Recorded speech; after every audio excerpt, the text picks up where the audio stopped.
Con 18,000 recursos de apoyo clasificados por grado y asignatura, la plataforma Canval Aprender en Lengua Maya cerró el primer trimestre del ciclo escolar con resultados prometedores, aseguraron integrantes del equipo académico y técnico de esta herramienta de la Secretaría de Educación del Gobierno del Estado. Al dirigirse a personal docente y directivo, la titular de la dependencia, Loreto Villanueva Trujillo, resaltó la calidad y vocación del magisterio yucateco, que ha quedado manifiesta en esta opción digital, pensada para facilitar el trabajo del profesorado en toda la entidad.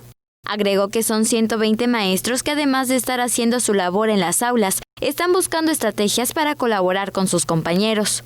En una reunión virtual, la funcionaria y la directora general de Educación Básica de la dependencia, Carlota Storey Montalvo, coincidieron en la importancia de promover alternativas como Canval, enfocadas en impulsar aprendizajes significativos e incentivar la colaboración, ya que contienen planeaciones y programas que respaldan el diseño de las clases. El director del proyecto Educación para Todos, Bernardo Naranjo Piñera, quien participó en las jornadas de capacitación a docentes que conforman el grupo de asesores de Canval, señaló que han existido avances importantes, sobre todo en la calidad de las tareas que se suman a las evidencias del impacto positivo de esta plataforma académica. Canval se creó exclusivamente para el profesorado yucateco y que las actividades con aprendizajes esenciales vienen precargadas, de forma que las y los responsables de grupo puedan ajustarlas de acuerdo con el contexto, características y necesidades de sus estudiantes. Teleyucatán te informa.